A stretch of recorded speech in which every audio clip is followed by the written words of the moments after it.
we're going to talk about the benefits of investing locally. I think a lot of y'all know these, but if you're brand new to this channel, welcome. And we're going to talk about what it's like investing locally and why, if you are new, I will advise you to invest locally, right? Just starting out. I think that's very good for you. And so let's do this. Let's go over the pros. We talk about investing locally, okay? So I told you YouTube, I got the visuals up. Facebook, I got the visuals up. The first thing, right, is easy property access and inspections. So you can pretty much have boots on the ground. And it's important for accurately assessing repairs, fix and flip, and rental strategies. Let's talk about that. Easier property access. Listen, if you are local, if you're doing a deal and you live near it, right, 30 minutes to even you live an hour away, right, that's still in mobile home investing, that's still local. And the reason why this is very, very important, because again, if you want to do a fix and flip, you can go see the project. You can manage the project easier. Your contractor lives local. Your people live local. So you're able to see these different things. If you have a rental, if something happens, you can go pull up on the property. You can drive, right? If you got to do quarterly inspections, if you do, bi-yearly inspections, whatever you may do, you can actually go there. So I think to me, this is a big pro when we talk about locally investing, right? So I think this is one of the things. The next one is familiarity with local market trends. So rentals repairs, right? Helps determine the rental rates, common repair costs, and potential resale value. Y'all listen. If you live over there, right? Or you need, you know what the neighborhood, like it's easy to go talk, it's easy to go see. You can go visit local apartment online, but you have a sense, right? Especially for, again, this is great for rentals and repairs. You got people that you may know that actually can go repair the mobile homes.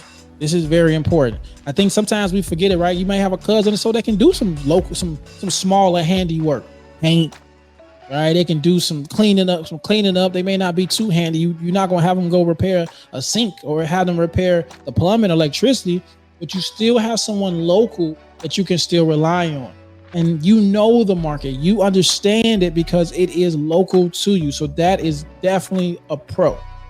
Okay. The next one is, again, we talk about, you can network with contractors. You can attend meetups.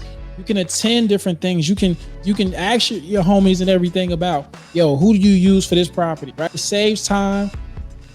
And also, again, if you're doing a fix and flip, you got eyes on it. So very important in local, again, it just saves time. And then another thing is, it's a quicker response. If something happens, you can pull up on the property. If something happens. All right. So again, those are our pros. Let's talk about, that's the pros of investing local. I know y'all want to know about as far as out of state, right? But let's talk about the cons of investing local. Okay. So the cons is you kind of limit yourself. Put a yes in the chat if you've been looking for deals and you like, man, I can't seem to find nothing in my area. It just seems like all the deals, everything is in my price range, I'm not finding. Or these homes, I want to do a fix and flip, but they just don't seem to be in my price range. I know y'all used to live in Illinois, Byron, and used to talk about deals for $5,000. I see people talking about these deals, but I'm not seeing that in my area. So it limits you from finding that perfect property, right? So again, I think sometimes, sometimes yes, right? That can actually be very true. So you limit yourself. Here's the next thing. You may not find the perfect investment locally. It can be competitive. I'm gonna name the markets, right? You in Atlanta. All right. If you in Atlanta, you in Dallas, you in Central Florida, you in Southern Florida, you in the Chicagoland area, right? You in Phoenix, Arizona. These are some very competitive markets. Dallas, some parts of Texas, these are competitive because you have dealers, you have people that they get busy, right? Some parts of North Carolina, Charlotte, very competitive. Then also, it goes to higher competition. You have higher competition and not to say bidding wars, right? Mobile homes, the cool thing about it is not, let me say it like this. It's not a lot of people bidding on them like that, right? So your bidding wars, you ain't really worried about that, but it can